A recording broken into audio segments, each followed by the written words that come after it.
Welcome back. And in our top business story, Dubai's real estate market is forecast to be the world's top performer in 2014, building on this year's rapid price growth. That's according to a new report by Knight Frank.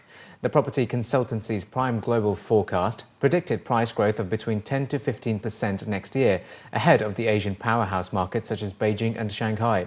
The report showed that Sydney and Paris rounded out the top 5 markets for 2014, with predictions of up to 10% growth.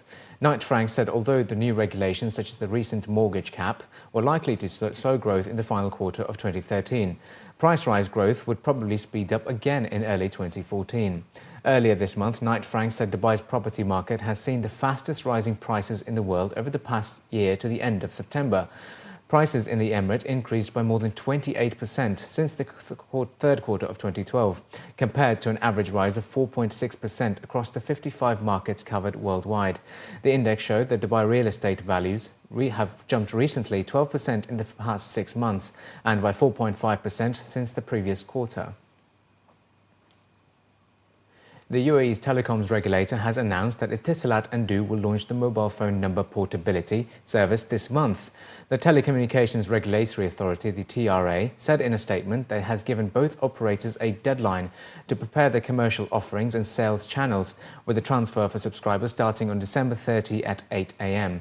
When effective, the change will allow customers to switch between the Gulf states' 2 network operators while retaining their phone number. The regulator said the move was part of its commitment to promote greater levels of competition in the UAE mobile operator market and to improve the level of service available for consumers. Currently, the UAE has a mobile phone penetration rate of 181% and a smartphone penetration rate of 73.8%. BAE Systems said the UAE had quit talks to buy Eurofighter Typhoon aircraft and had not yet reached a final agreement with Saudi Arabia over a jet deal, according to reports by Reuters. Fighter jet exports to regions such as the Middle East have become increasingly important to defense contractors such as BAE, while they're facing declining military spending from their biggest customers in the US and Europe.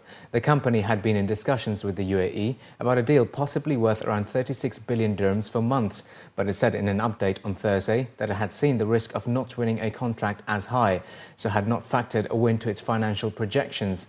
BAE's chief executive Ian King said in August that winning the UAE deal could be a major game changer for the company, and the order, along with other potential orders from Saudi, could help stretch the Typhoon production line by 4 years to 2022. The company said in October that should the Saudi deal fail to be completed this year, it could hit its earnings per share by 6 to 7 pence for 2013. Speculation that the UAE would pick up the Eurofighter consortium made by BAE, EADS and Finameccanica to supply at least 60 aircraft to replace its aging Mirage fleet mounted after British Prime Minister David Cameron visited the Dubai Air Show to urge the region's leaders to buy the aircraft last month.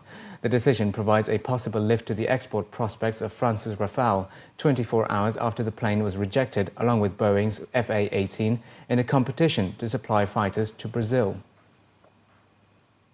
Etihad Airways has signed a codeshare agreement with Aegean Airlines, Greece's largest commercial airline. The agreements will see Aegean Airlines launch a 4 times a week service between Athens and Abu Dhabi on March 30, 2014. And subject to regulatory approvals, Etihad Airways will place its EY flight code on the new flight. According to a statement, Aegean Airlines will operate its new Athens to Abu Dhabi service with a 168-seat Airbus A320 aircraft. Beyond Athens, Etihad Airways will also place its flight code on Aegean-operated flights to 16 Greek destinations and to a further 10 cities across Europe. In return, Aegean will offer new codeshare routes between Athens and 7 destinations across the Gulf region, Australia and South Africa. James Hogan, Etihad's president and CEO, was quoted in reports as saying that the new Aegean-operated Abu Dhabi-Athens flight will complement Etihad Airways' existing daily operation between the 2 cities, enhancing access between Greece and the rest of our global network.